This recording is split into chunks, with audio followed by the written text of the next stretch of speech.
Hey guys, welcome back to my YouTube channel. Thank you so much again for liking and subscribing and sharing. You guys are amazing and incredible. Today I may sound like I'm bouncing around a little bit. I have a lot of thoughts, but I definitely want to talk about, to kind of start this off, I'm gonna hit on some points that obviously would need longer explanations, but I want to start off with explaining the position of an ally. Now, trying to explain the position of an ally. And like I always say, I don't speak for all Black people. I don't talk for all Black people. I'm speaking from the perspective of myself and of what I've heard a lot of other Black people say. But I don't speak for them. No one should take, let me just back up. Not a person, no one should take one voice and cover it in with a community, because not all Black people are going to think alike. Being an ally, being a voice to the unheard, being a voice to the people who would not necessarily be able to speak up. And honestly, if they feel, or if anyone who is living, you just get tired of trying to explain your stance on why you feel like Black people are treated unfairly. Sometimes you just get tired of constantly having to re-explain why you feel the way you do. I always suggest to anyone, if you're out there and you're listening, I know it's tempting. I'm just speaking for me as a Black woman. I know that it is tempting. It is honestly sometimes insulting at the fact that I see friends that I have share other Black voices that may align with their ideologies. I'm not saying those Black voices may not feel that way, but it's used to weaponize to drown out other Black voices. Honestly, it's insulting. It pretty much tells me that you don't care what I have to say, because this one or two or three or four prominent Black person, this Black person that has more influence than you, is telling me that there's not an issue. It's insulting. It's insulting because you have a lot of times these people are like, look, hard work and dedication is all you need. You're not doing anything. I can't tell you how many times I've been told that I'm lazy, that the only reason that I'm saying these things or fighting this fight is because I don't want to work, and that I'm lazy, and that Black people, all we need to do is just pick up ourselves by our bootstraps and work hard. When anyone who knows me and my husband personally, they know how hard we work. My husband, I'm going to brag on him, but I hung up 5 degrees from my husband in his home office. I hung up 5 degrees. None of them were high school ones. I don't even know if he has high school ones. I'm talking secondary college education. I've hung up 5 degrees in my husband's office, 2 masters he got in 1 year. In 1 year, he got 2 masters. If anybody knows hard work and dedication, if you know us, that's us. We work hard. We moved to a city that we didn't know anybody and planted a church. We work hard. Hard work, let me tell you what, that's not it. There's got to be something more. We see this, when we have people that tell us that systemic oppression is not real, or it's no longer real, but we don't see how systemic oppression literally affects us today. And one of those things being redlining. If you don't know what redlining is, I'm going to do a video where I strictly talk about redlining eventually. But long story short, what they used to do is when the soldiers came home from war, they redlined neighborhoods, so more desirable and less desirable. And what happened was, if there was somebody that wanted to buy a house, they were white or Black, they would put them in a neighborhood, and they would show them those houses in a neighborhood. And if they wanted to move to the other neighborhood, they would make it to where either their interest rate was ridiculously high, so they weren't able to attain that property, and then they had no other choice but to live here. And a lot of times what they would do is that they would put the more desirable neighborhoods with next to easier accessible roads so that people could get it to and from work. And so they would stick the more desirable neighborhoods next to, your highways, if you're on the East Coast, 95, I-10. So they would put the more desirable neighborhoods next to, that's just an example, but next to those highways, because you could easily access different places from those highways. And I don't know if anybody, but I've lived far away from a highway before, and there's no way you're getting out of there without driving. When people didn't have cars and they were able, a lot of people took public transportation then, and when people didn't have cars, they obviously had a harder time getting a job, keeping employment, because they were so far away from the easy access. Down to 2020, what happens, and we see redlining, is people were able to build generational wealth based on the fact that they were able to purchase homes at less value in more desirable areas, and so they were able to build generational. Now, I want that to be very clear. Generational means beyond you, beyond yourself. And so if I sell something, or if I build something that's for generations, I'm building it not just for me, but I'm building it for my kids and my kids' kids and their kids. That's why redlining still affects us today, because you were able to, one, build generational wealth. Also, what came out of that was that they were able to, what we see today is our school systems. Well, you can, move to a better area, but let's say people can't afford that. And we see a huge wage gap between whites and blacks, and this is due to things like redlining, which we still see today. We see that wage gap today. What happens is in our school systems, because of things like redlining, because of things like the hood or less desirable neighborhoods, what happens is when people buy homes in general, you pay property taxes, and those property taxes fund schools. And so I have a friend that doesn't live in the area, but we always compare our property taxes. And to live in Jacksonville, it's just cheaper anyway to live in Jacksonville, Florida than Orlando. And so when we lived in Orlando or Oviedo area, our property taxes were insane. The property taxes, I'm talking some places almost 10 grand a year, 12 grand a year. And I know some of you guys are probably looking at this like, that's not a lot. But let me tell you, it's a lot. It's a lot. Where our property taxes in Jacksonville, Duval County, are not that high.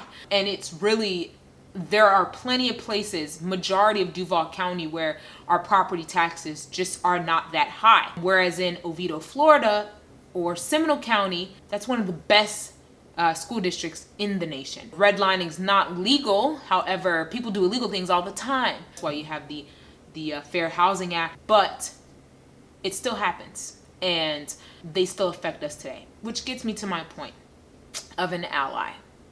A lot of times I see people that are really self-proclaimed allies, and I'm just strictly talking from my perspective, being a black woman and talking with my husband who's a black man, that a lot of times you have people, first off, an ally is there to make space and give people that look like me a voice where we wouldn't have a voice before.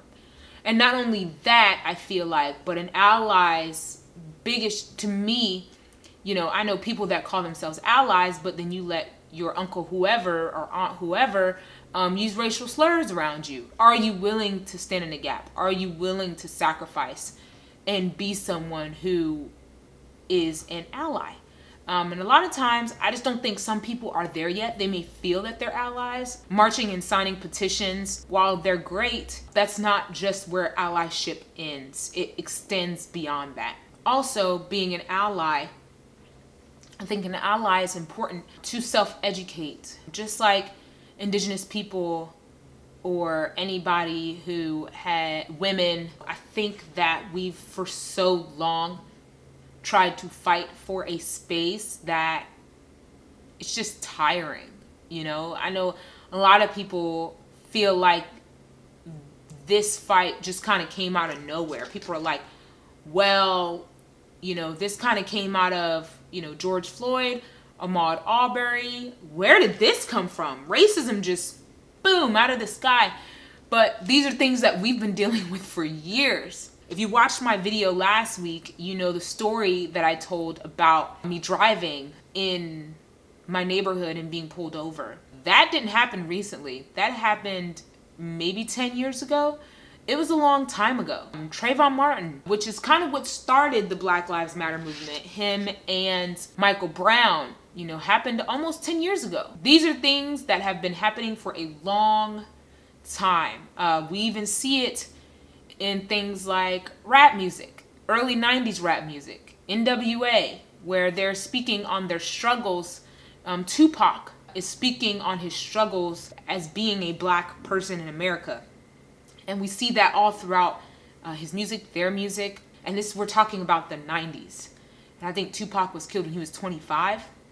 And so he was younger than I am right now. But this isn't anything that's new. And so my point is that allies have to stand in the gap, because sometimes these things get exhausting. I talk about a lot just on my Facebook page and on YouTube, on my Instagram. And I mean, like I said the other day, I had a YouTube comment that was talking about hanging me, and that people were, white people were going to start hanging black people. Now, do I believe that? No. But that's the stuff that we have to deal with when it comes to speaking out. Whereas if you have a non-black person who is an ally, any race, because I believe anyone can be an ally, or a non-white person that's an ally, or a white person that's an ally. A lot of times the white person, let's just use it as an example, would be more willing to listen, or would maybe have a better ear to listen to someone who looks like them. To them, I sound like a broken record. To them, I sound like I'm playing victim. To them, I'm not getting over slavery. To them, in their minds, I'm just trying to get something out of America. To them, I'm just trying to not work and not have to work hard. But to you, you may be able to say something to them. Are you willing to stand in a gap and to talk to people and have those uncomfortable conversations, and be willing to also call out racism in your circle? It's a sacrifice. It is a sacrifice. But are we willing to call that out? Are we willing to say, I want to learn, I want to do better, and I may not understand because I'm not you, but I'm willing to listen, and I want to create a space for you to be able to talk, for you to be able to say what you need to say. We just don't have that space. And I think that we will get there eventually, Lord willing. I believe that we're going to get closer to there. I believe that we have a major shift happening right now with human rights and with the rights of just people in general. To me, an ally is just creating a space, not just signing petitions, which are great, not just marching, which is great, but are you willing to stand in the gap? Are you willing to create a space and sometimes be able to silence your voice to amplify ours? And like I said, I'm doing that, being an ally and learning on my own time. I'm not asking, for instance, Indigenous people to teach me about what they have gone through or things that I can ask them, how do you feel about this? I know when there were comments made about Jewish people, I went to Jewish people. I'm not expecting them to teach me, but I wanted to learn. I wanted to know, how can I be a better ally to you? How can I stand in the gap to you? Because the Jewish comments that were made were, for instance, from people from my community. The two comments, Deshaun Jackson and Nick Cannon, that made those comments were black people. It obviously happens in my community. So I need to be able to identify that and address it when I see it. So I went to people that I know who are Jewish and asked them, how did this feel for you? Because I can empathize, but I don't know. But I'm sure it's frustrating. And being a person from the community that I'm from, I know in a sense what it's like to have those slurs said to you or have those things said about you. And so, but I'm not Jewish. And so unless I empathize, unless I feel with them, to be honest, it's not going to affect me because I'm not Jewish. And so I needed to go to them and say, help me understand how this feels to you so that I know I can start to educate myself. I'm not asking you to educate me because I don't feel like that is your job. But I need to educate myself. But I want to empathize. I want to know what it felt like. I want to know what that felt like to you. And it was eye-opening. It was eye-opening, and it allowed me to, like I said, feel for them. And sometimes, I know in turn with the Black community, people may not agree with a lot of the things that we may feel. But a lot of times it's not anybody's job to agree. It's our job to listen. And I think that's the thing just in life, just understanding to care about people, is that sometimes people just want people to care.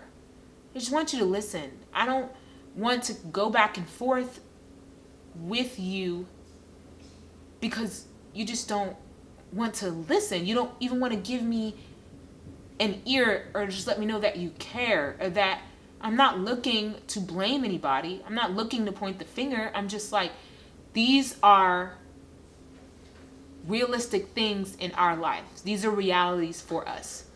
I hope that gave someone some sort of clarity.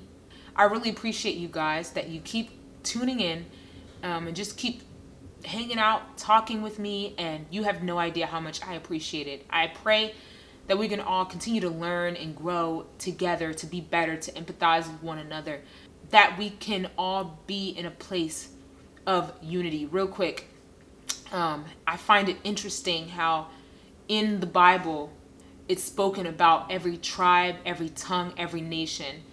It's always talked about, or a lot of times talked about, in a place of unity. I find it interesting that it is pointed out that while in unity, there are different types of people that are there while we're together, while we're unified. I don't know, that always just kind of stuck out to me, especially recently with everything happening in our world. I do believe that there will be a time where we'll be unified. We will be in unity, all of us, no matter the race, no matter the color, we will be unified.